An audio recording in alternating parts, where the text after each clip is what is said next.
जिन्होंने महिलाओं को मारने का काम किया, उनको पीटने का काम किया और कितनी बेरहमी के साथ। कई वीडियो ऐसी हैं जिनमें पुलिस वाले जो है वो महिलाओं को मारते हुए नजर आ रहे हैं। और देश की गोदी मीडिया जो ये कह रही है कि यहाँ पर पाकिस्तान से कनेक्शन दिखा रही है, तो ये याद रखिएगा, इस देश की आने वाली पीढ़ी और इस देश के अंदर आपके बच्चे भी एक दिन आपसे सवाल जरूर करेंगे। आपके बच्चे आपसे पूछेंगे ये बात कि जब ये देश बर्बाद हो रहा था तो आप क्या कर रहे थे। तब देश की गोदी मीडिया ये कहेगी कि हम सरकार का जूता चाट रहे थे। और मैं ये कहना चाहता हूँ कि भारत के अंदर से शब्द हटा देना चाहिए कि India is a democratic country. Bharat कोई लोकतांत्रिक देश नहीं है, यहाँ कोई लोकतंत्र नहीं है। आप मुझे ये बताइए, यहाँ पर प्रोटेस्ट करने के लिए परमिशन चाहिए होती है और यहाँ पर जंतर मंतर की लाइट उड़ा दी। आप ये देखो ना, यहाँ जंतर मंतर की लाइट उड़ा दी और प्रोटेस्ट करने के लिए परमिशन चाहिए। और इससे बड़ा डेमोक्रेसी का हनन क्या होगा कि कल बच्चों के ऊपर आप ये सोचिए एक्सपायरी आंसू गैस के गोले दागे गए। छोटे छोटे मासूम बच्चे जो सिर्फ अपना हक मांग रहे हैं। एक माँ यहीं खड़ी होकर कल रो रही थी और वो ये कह रही थी कि मैंने अपना सब कुछ बेच के अपने बच्चे को एग्जाम की तैयारी कराई, मेरा बेटा आज डिप्रेशन में चला गया। जिस तरीके से दिल्ली पुलिस ने कल गुंडागर्दी की, उसमें सिविल ड्रेस में लोग थे। कुछ लोग आरोप लगा रहे हैं कि वो पुलिस के लोग नहीं थे, आरएसएस और बीजेपी द्वारा भेजे गए थे। इसको आप कैसे देखते हैं? भाई साहब, वो पुलिस के लोग हो ही नहीं सकते, वो तो गुंडे और मवाली थे। और एक बात आप मुझे ये बताइए कि आपने उनको बैच क्यों नहीं दिए और आपने कैसे उनको सिविल ड्रेस में भेजा? हम कैसे पता लगाएंगे कि ये दिल्ली पुलिस का व्यक्ति है या कोई आम व्यक्ति है? आप मुझे ये बताइए ना। और अगर वो इंटेलिजेंस का था, आईबी का था, तो उसको क्या हक है कि वो बच्चों के ऊपर लाठी चार्ज करेगा? और लाठी चार्ज का मतलब क्या होता है? आप लाठी चार्ज कमर से नीचे करते हैं, आपने बच्चों के सर फाड़े डायरेक्ट। कितनी बुरी तरीके से आपने बच्चों को मारा है, कल पूरे देश ने देखा है।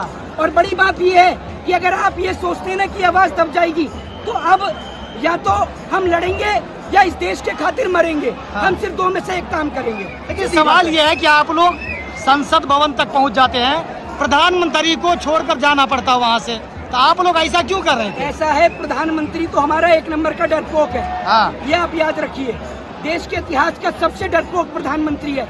जितनी पुलिस फोर्स यहाँ पर बच्चों को उठाने के लिए आई थी, कभी देखा है किसी रेपिस्ट के घर पर लगी हो?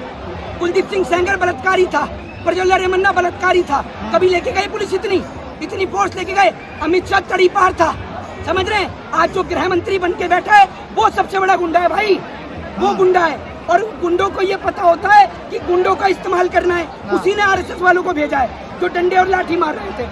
क्या ये दिल्ली पुलिस ने जो हरकत करी उसके पीछे दिल्ली पुलिस अमित शाह के अंडर में आती है? मैं आपको एक चीज बता दूं, हम लोग बहुत रिस्पेक्ट करते हैं आर्मी की, आर्म फोर्सेस की, सीआईएसएफ की, सीआरपीएफ की और पुलिस की भी हम बहुत रिस्पेक्ट करते थे। लेकिन कल वो सारी रिस्पेक्ट खत्म हो गई।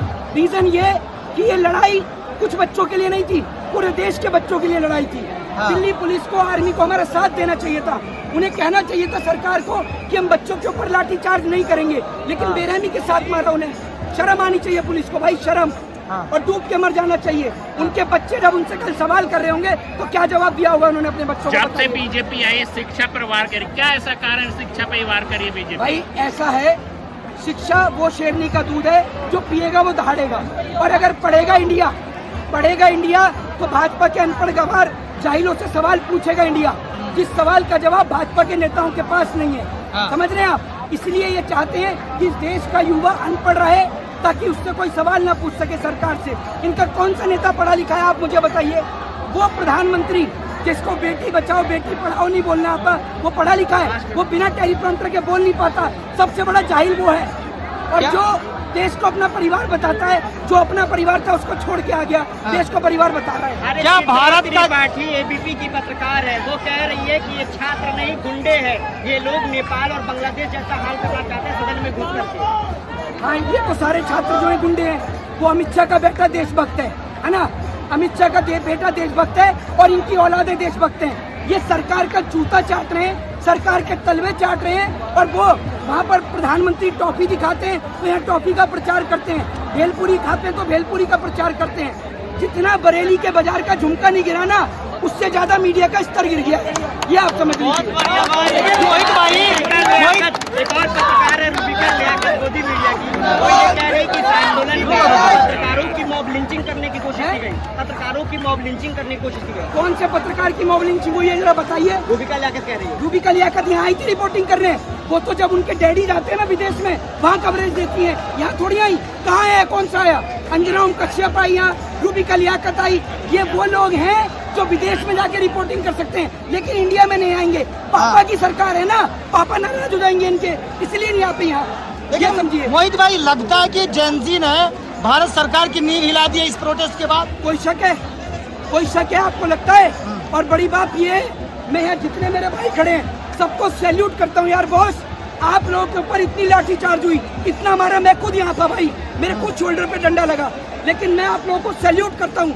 आपने किसी के ऊपर जवाबी कार्रवाई नहीं करी, क्योंकि हम लोग ये जानते हैं कि जितने भी लोग हैं ये भी हमारे घर परिवार के हैं, हम लोग ये बात जानते हैं। और इसीलिए इन लोगों को दिल से सैल्यूट है बॉस, आप सभी लोगों को। ये जितने भी बच्चे आए हुए हैं इन सबको सैल्यूट है यार जी।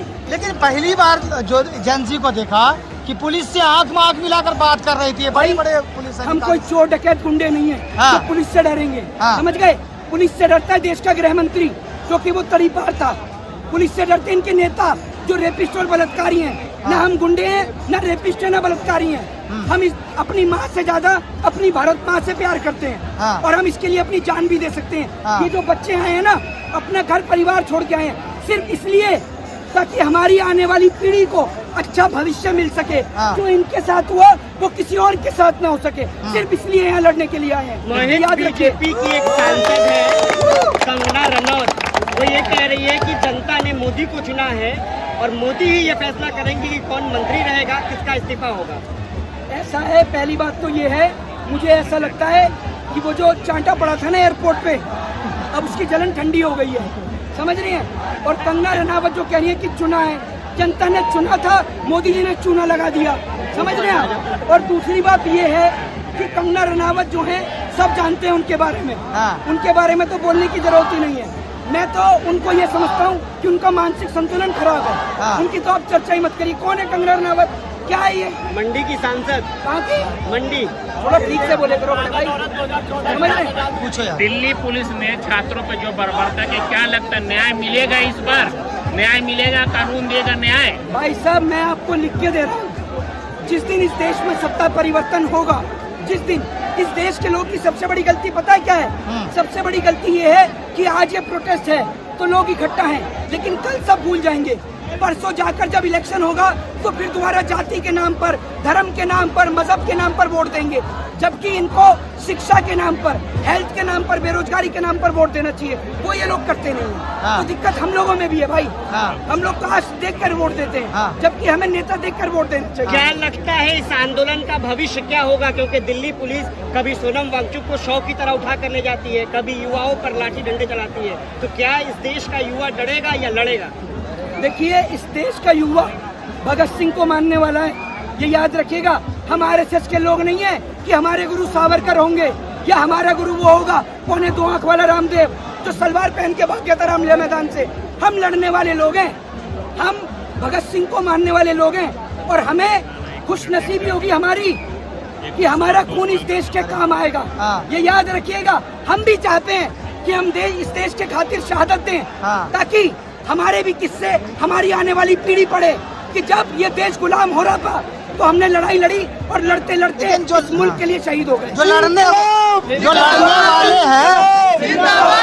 वाले हैं उसको पीटा जा रहा है, मारा जा रहा है, क्या उसका हौसला टूट गया है क्या, जिस तरह से पिटाई हुई है छात्रों का? देखिए, एक चीज आपको बता दूं, अरे यार, कहाँ ना तो कैमरा माइक? हम पुलिस की लाठी से डरते हैं और ना हम इनकी जेल से डरते हैं। हाँ। ये याद रखिएगा। हाँ। ना हम इनकी लाठी, अगर हम लाठी से डरते और जेल से डरते तो कल इतनी भीड़ नहीं आती। तो हौसला नहीं ये याद टूटा है। रखिएगा। हमें भरोसा इस देश के संविधान पर है। हाँ। ये इस देश की सबसे बड़ी ताकत है। हाँ। और हम इस संविधान पे आज नहीं आने देंगे। हाँ। इस संविधान के लिए अपनी गर्दन कटा लेंगे, लेकिन आज नहीं आने देंगे। जिस संविधान की बात कर